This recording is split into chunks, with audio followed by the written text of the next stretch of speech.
एका व्यक्तीने दुसऱ्या व्यक्तीच्या घरी गणपती दर्शनाला जाणं यात काहीच चुकीची गोष्ट नाही. परंतु इथे जी गोष्ट घडली आहे ती एक पंतप्रधान आहेत आणि दुसरे चीफ जस्टिस ऑफ इंडिया आहेत. ही दोन्ही घटनात्मक पदं आहेत आणि त्यामुळे काही विशिष्ट त्यांच्या जबाबदाऱ्या असतात. आम्ही लॉच्या विद्यार्थ्यांना राज्यघटना शिकवताना नेहमी सांगतो की justice is not only done, justice is seen to be done. म्हणजे लोकांची खात्री पटली पाहिजे की इथे न्यायव्यवस्था योग्य काम करते आणि लोकांना योग्य तो न्याय मिळतोय.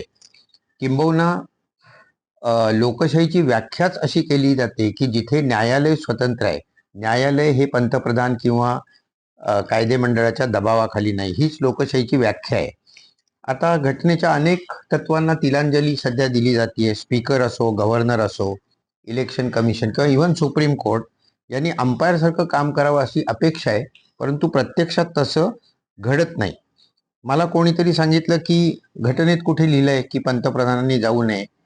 तर घटनेत सगळ्या गोष्टी लिहिलेल्या नसतात. प्रथा, परंपरा, नैतिकता यांनी काही घटना ही उत्क्रांत होत गेलेली असते.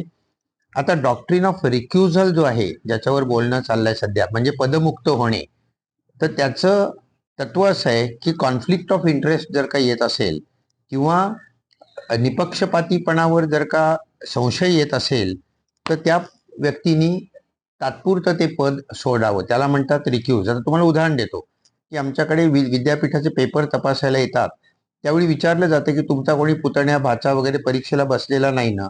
तसा बसला असेल तर एक्झामिनर तुम्हाला होता येणार नाही. त्यामुळे तुम्हाला जर का इंटरेस्ट असेल एखाद्या गोष्टीमध्ये तर तिथनं पदमुक्त किंवा रिक्युझल करायला पाहिजे. आता स्पीकर किंवा गव्हर्नर ही तर राजकीय पद आहेत.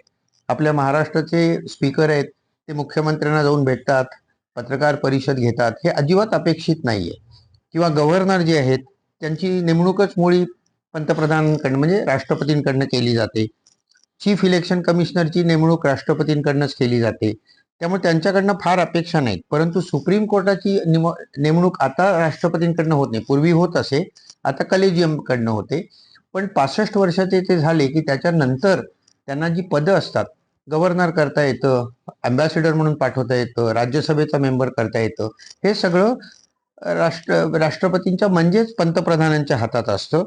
त्यामुळे आता चुकीच्या वागण्यामुळे आपण संशयाच्या भोवऱ्यात सापडण्याची शक्यता आहे, याची जाणीव चीफ जस्टिस ऑफ इंडियानी ठेवणं माझ्या मते आवश्यक आहे. सुप्रीम कोर्टानेच 25 वर्षापूर्वी एक ठराव केलेला आहे की प्रसिद्धीपासनं जजेसनी दूर राहावं, त्यांनी लोकांमध्ये मिसळू नये.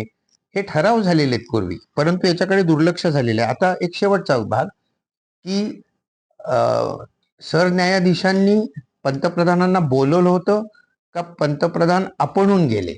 आता त्यांनी बोलवलं असेल तर मोठीच चूक केली त्यांनी. आणि जर का पंतप्रधान आपणून गेले असतील तर मला असं वाटतं की चीफ जस्टिस ऑफ इंडियाला एवढं धारिष्ट पाहिजे की मी ज्या पदावर आहे तिथे तुम्ही मला भेटायला येणं योग्य नाही, हे सांगण्याची हिंमत त्यांनी दाखवायला पाहिजे होती. त्यामुळे या सगळ्या घटना ज्या घडतायत यांनी लोकशाहीवरचा विश्वास वाढेल असं मला वाटत नाही. 50 वर्ष मी राज्यघटना शिकवतोय आणि माझ्या मते लोकशाही सुदृढ करायचं, निकोप करायची सगळ्यात मोठी जबाबदारी जर का कोणावर असेल तर ती पंतप्रधानांवर आहे आणि चीफ जस्टिस ऑफ इंडियावर आहे. आणि इथे बरोबर याच दोघांकडनं ही चूक झाली असं मला वाटतंय. आता पुढे काय होतं ते बघू आपण.